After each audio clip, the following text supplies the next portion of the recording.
fièrement près d'elle. Elle en pleura pendant 2 jours, et depuis lors elle souffrit sans fin. Tous les ans elle revenait, passait devant lui sans oser le saluer et sans qu'il daignât même tourner les yeux vers elle. Elle l'aimait éperdument.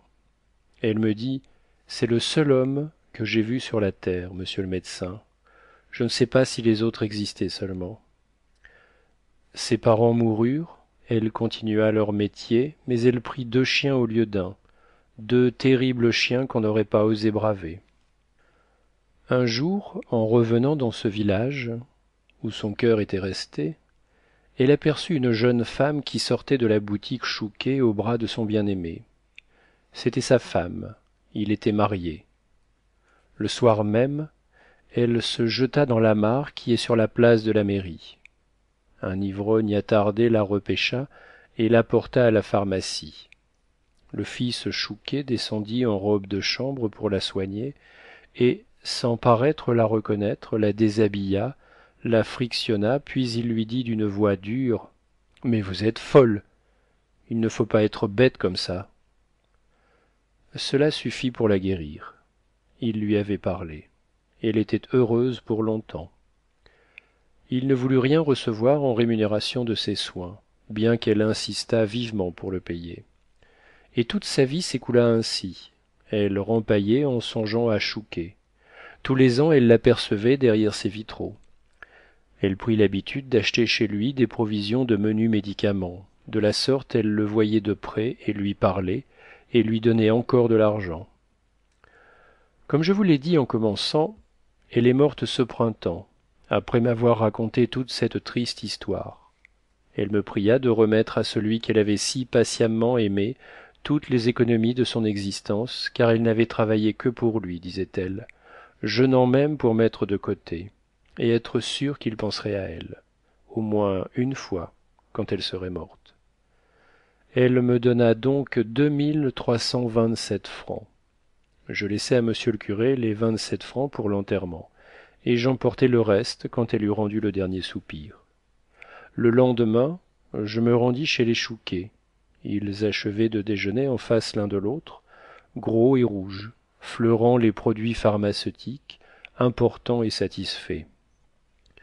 On me fit asseoir, on m'offrit un kirsch que j'acceptai et je commençai mon discours d'une voix émue, persuadé qu'ils allaient pleurer.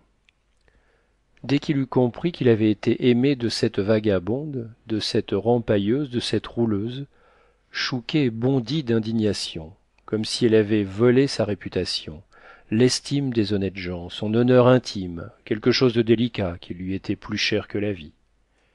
Sa femme aussi, exaspérée que lui, répétait: cette gueuse, cette gueuse, cette gueuse, sans pouvoir trouver autre chose. Il s'était levé, il marchait à grands pas derrière la table, le bonnet grec chaviré sur une oreille. Il balbutiait: comprend-on ça, docteur? Voilà de ces choses horribles pour un homme. Que faire? Oh, si je l'avais su de son vivant, je l'aurais fait arrêter par la gendarmerie et flanquer en prison. Et elle n'en serait pas sortie, je vous en réponds. Je demeurai stupéfait du résultat de ma démarche pieuse. Je ne savais que dire ni que faire, mais j'avais à compléter ma mission. Je repris: elle m'a chargé de vous remettre ses économies, qui montent à 2300 francs. Comme ce que je viens de vous apprendre semble vous être fort désagréable, le mieux serait peut-être de donner cet argent aux pauvres. Ils me regardaient, l'homme et la femme, perclus de saisissement. Je tirai l'argent de ma poche, du misérable argent de tous les pays et de toutes les marques, de l'or et de sous mêlés, puis je demandai: que décidez-vous? Madame Chouquet parla la première. Mais puisque c'est sa dernière volonté à cette femme, il me semble qu'il nous est bien difficile de refuser. Le mari, vaguement confus, reprit: nous pourrions toujours acheter avec ça quelque chose pour nos enfants. Je dis d'un air sec: comme vous voudrez. Il reprit: donnez toujours, puisqu'elle vous en a chargé, nous trouverons bien moyen de l'employer à quelque bonne œuvre. Je remis l'argent, Je saluai et je partis. Le lendemain, Chouquet vint me trouver et brusquement: mais elle a laissé ici sa voiture, cette femme. Qu'est-ce que vous en faites de cette voiture? Rien. Prenez-la si vous voulez. Parfait, cela me va. J'en ferai une cabane pour mon potager. Il s'en allait. Je le rappelai. Elle a laissé aussi son vieux cheval et ses 2 chiens. Les voulez-vous? Il s'arrêta surpris. Ah non, par exemple. Que voulez-vous que j'en fasse? Disposez-en comme vous voudrez.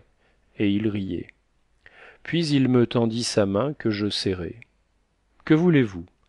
Il ne faut pas dans un pays que le médecin et le pharmacien soient ennemis. J'ai gardé les chiens chez moi. Le curé, qui a une grande cour, a pris le cheval. La voiture sert de cabane à Chouquet, et il a acheté 5 obligations de chemin de fer avec l'argent. Voilà le seul amour profond que j'ai rencontré dans ma vie. Le médecin se tut. Alors la marquise, qui avait des larmes dans les yeux, soupira. Décidément, il n'y a que les femmes pour savoir aimer. Fin de La Rempailleuse.